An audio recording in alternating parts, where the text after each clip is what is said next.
Hello friends, welcome on this channel. मैं हूं doctor Sadaf Amreen. आज का टॉपिक है oligomenorrhoea. Oligomenorrhoea denotes infrequent irregularly timely episode of bleeding usually occur at an interval of more than 35 days. यानी ऐसी bleeding या cycle जो infrequent होती है, इरेगुलर होती है और उसमें जो एपिसोड्स होते हैं ब्लीडिंग के वो अकर करते हैं at an interval of greater than 35 days. ठीक है। ओलिगोमेनोरिया का सिंपल सा मतलब समझिए, ओलिगोमेनोरिया का मतलब होता है स्कैंटी मेंसेस। सो वो कौन सी कंडीशन होंगी जिन्हें आप ओलिगोमेनोरिया की कैटेगरी में रखेंगे? जब भी दो मेंसेस के बीच का ड्यूरेशन 35 डेज से ज़्यादा होता है उसे ओलिगोमेनोरिया की कैटेगरी में रखा जाएगा। नॉर्मली होता ये है कि जो नॉर्मल फीमेल्स होती हैं उनके अंदर जो साइकिल्स होती है वो 30 डेज़ की होती है। अगर इसकी रेंज की बात करें हम तो 30 डेज से 35 डेज तक होती है। यानी ऐसी फीमेल जिनके अंदर साइकिल 30 डेज पर रिपीट होती है या फिर 35 डेज पर रिपीट होती है, they both are normal.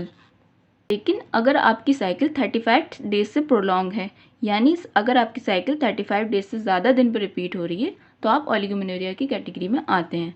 35 days से ज़्यादा का मतलब है कि साइकिल जो है आपकी 35 डेज पे बाद रिपीट होगी, यानी 40 डे पर भी रिपीट हो सकती है, 45 डेज पे भी रिपीट हो सकती है और 60 डेज पे रिपीट हो सकती है। ओलिगोमेनोरिया के अंदर या तो साइकिल आपकी 35 डेज से ज़्यादा रिपीट हो जाती है या फिर जो डेज ऑफ ब्लीडिंग होते हैं, यानी नॉर्मल जो ब्लीडिंग होती है 4 to 5 डेज होती है, लेकिन जिन फीमेल्स को ओलिगोमेनोरिया हो जाता है उनके अंदर ब्लीडिंग जो होती है 1 या 2 दिन तक होती है या फिर दूसरे दिन बहुत ही कम ब्लीडिंग होती है, या फिर ऐसा होता है कि जो ब्लीडिंग हो रही होती है उसका अमाउंट बहुत कम हो जाता है, जैसे कुछ फ्यू ड्रॉप्स ही आते हैं या फिर बिल्कुल ही बहुत कम अमाउंट में ब्लीडिंग होती है। तो ये सब सारी कंडीशन जो होती हैं ओलिगोमेनोरिया के। लेकिन अगर आपको पीरियड 35 डेज से पहले आ जाते हैं और रेगुलर रहते हैं तो आप ओलिगोमेनोरिया की कैटेगरी में नहीं आते। लेकिन आपने ये देखा होगा बहुत सी गर्ल्स ऐसी होती हैं जिनकी साइकिल जो होती है 35 डेज या 45 डेज के बाद ही रिपीट होती है, क्योंकि हमारा लाइफ स्टाइल ही बहुत चेंज हो गया है। तो ऐसी गर्ल्स को भी क्या हम ओलिगोमेनोरिया की कैटेगरी में रखेंगे?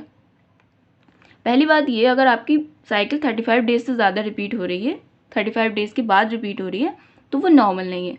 लेकिन हम कुछ गर्ल्स ऐसी होती हैं जिनको हम नॉर्मल कैटेगरी में रखा जा सकता है। ठीक है। किन किन लोगों को हम नॉर्मल कैटेगरी में रख सकते हैं क्योंकि जब हमारे मेंसेस स्टार्ट होते हैं तो अगले 2 साल तक मेंसेस डिलेड रहते हैं, मगर उनके लिए ये नॉर्मल होता है। या फिर ऐसी फीमेल जो मेनोपॉज को अप्रोच कर रही होती हैं, अगर उनके पीरियड डिलेड हैं तो ये भी उनके लिए नॉर्मल है। लेकिन अगर आपके पीरियड स्टार्ट होने के 2 साल बाद भी डिले हो रहे हैं, या फिर ऐसी फीमेल हैं जो रिप्रोडक्टिव एज में है यानी 15 to 45 ईयर की एज में, और उनकी साइकिल डिले हो रही है यानी पीरियड डिले हो रहे हैं, तो ये उनके लिए नॉर्मल नहीं है। उन्हें किसी डॉक्टर से कंसल्ट करना चाहिए और उनका इन्वेस्टिगेशन होना ज़रूरी है। आपने टर्म सुना होगा एमिनोरिया। एमिनोरिया एक अपने आप में एक बहुत ब्रॉड टर्म है, लेकिन समझाने के तौर पे मैं आपको यहाँ बता देती हूँ कि एमिनोरिया में भी क्या होता है, हमारी साइकिल डिले हो जाती है। तो हम ओलिगोमेनोरिया को और एमिनोरिया को कैसे डिफ्रेंशिएट कर सकते हैं? एमिनोरिया का मतलब होता है एब्सेंस ऑफ मेंसेस। एमिनोरिया 2 तरीके का होता है। एमिनोरिया एक प्राइमरी एमिनोरिया होता है, एक सेकेंडरी एमिनोरिया होता है। प्राइमरी एमिनोरिया के अंदर हम उन फीमेल्स की बात करते हैं जिनके अंदर कभी मेंसेस स्टार्ट ही नहीं हुए होते, यानी मेंसेस की भी शुरुआत ही नहीं हुई है। ठीक है। और जो सेकेंडरी एमिनोरिया होता है उनके अंदर हम उन फीमेल्स की बात करते हैं जिनके अंदर मेंसेस हो रहे थे लेकिन अब रुक गए हैं और 6 मंथ से ज़्यादा हो गए हैं मेंसेस को आए हुए, यानी 6 महीने से ज़्यादा हो गए हैं मेंसेस को एब्सेंस को। ओलिगोमेनोरिया और एमिनोरिया में यही फ़र्क है कि ओलिगोमेनोरिया के अंदर हम उन फीमेल्स की बात करते हैं जिनकी साइकिल मोर देन 35 डेज पे रिपीट होती है, और एमिनोरिया के अंदर हम उन लोगों की बात करते हैं, उन फीमेल्स की बात करते हैं जिनकी साइकिल 6 मंथ के बाद रिपीट होती है। ओलिगोमेनोरिया वाली पेशेंट जो होती हैं वो एमिनोरिया में कन्वर्ट हो सकती हैं, लेकिन एमिनोरिया वाली ओलिगोमेनोरिया के अंदर नहीं कन्वर्ट हो सकती। ओलिगोमेनोरिया के अंदर जो मेंस्ट्रुअल साइकिल की जो लेंथ होती है वो हमारी बढ़ जाती है, उसके साथ साथ जो होता है ड्यूरेशन जो होता है और अमाउंट ऑफ फ्लो जो होता है वो भी इफेक्ट होता है, लेकिन without any impairment on their fertility, यानी फर्टिलिटी पे कोई भी इम्पेयरमेंट नहीं होता।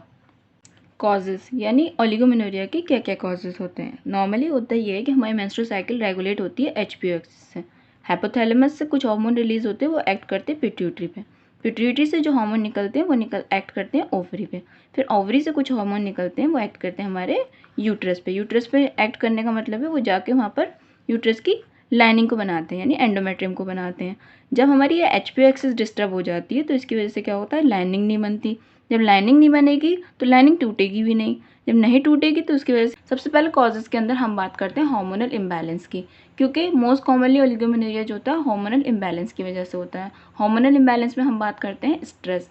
मोस्ट कॉमन कॉज जो होता है ओलिगोमेनोरिया का स्ट्रेस होता है, या फिर एक्सरसाइज रिलेटेड भी हो सकता है, क्योंकि जो लोग बहुत ज़्यादा ओबीज़ होते हैं वो एक्सरसाइज करते हैं जिसकी वजह से उनके हार्मोन्स लेवल डिस्टर्ब हो जाते हैं, उसकी वजह से हो जाता है ओलिगोमेनोरिया।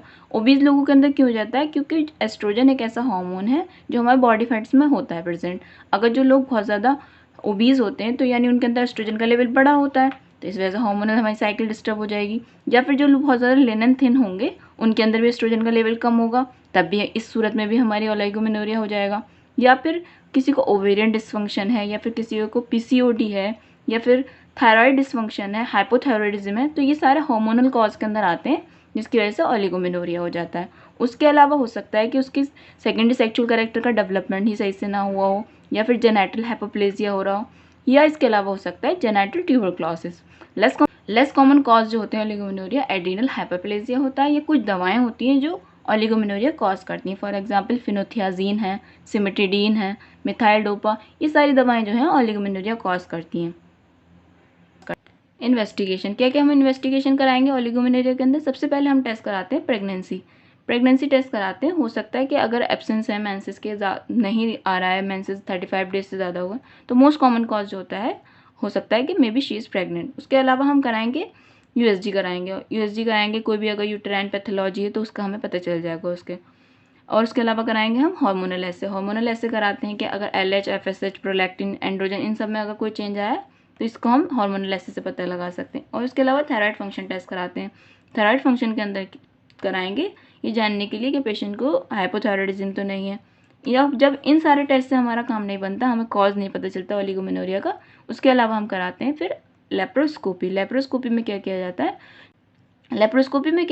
छोटे छोटे से इंसीजन लगाए जाते हैं एब्डोमेन पे, उसके जरिए कैमरा अंदर डाल के हम चेक करते हैं कि कहाँ पे गड़बड़ी हो रही है जिसकी वजह से ओलिगोमेनोरिया होता है। लेप्रोस्कोपी से जो चीज़ हमें पता चलती है वो हमें USG से नहीं पता चलती। अगर लेप्रोस्कोपी से भी हमारा काम नहीं बनता, हम पता नहीं कर पाते कि क्यों ओलिगोमेनोरिया होता है, उसके बाद किया जाता है लेप्रोटॉमी। ट्रीटमेंट में सबसे पहले हम करेंगे पेशेंट का लाइफस्टाइल एडजस्टमेंट। अगर पेशेंट बहुत ज़्यादा ओबीज़ है तो उसको थोड़ा वेट लूज़ करने के लिए बोलेंगे, या फिर वो स्ट्रेस में है, या फिर कोई उसको एक्सरसाइज की वजह से अगर उसको ओलिगोमेनोरिया हो, या फिर वो एथलीट है, तो ये सारे हम एडजस्टमेंट कर सकते हैं जिसकी वजह से ओलिगोमेनोरिया ठीक हो सकता है। उसके अलावा हम हर्बल ट्रीटमेंट भी इस्तेमाल कर सकते हैं कुछ। उसके अलावा आप मेडिकेशन दे सकते हैं। मेडिकेशन के में क्या हार्मोनल थेरेपी दी जाएगी। हार्मोनल थेरेपी जब हम देंगे पेशेंट के जो HPO एक्सिस है जिसके अंदर डिस्टर्बेंस हुआ है तो वापस वो ठीक हो जाती है, इसकी वजह से मेंसेस हमारे रेगुलेट हो जाते हैं। इसके अलावा हम दे सकते हैं साइकोथेरेपी।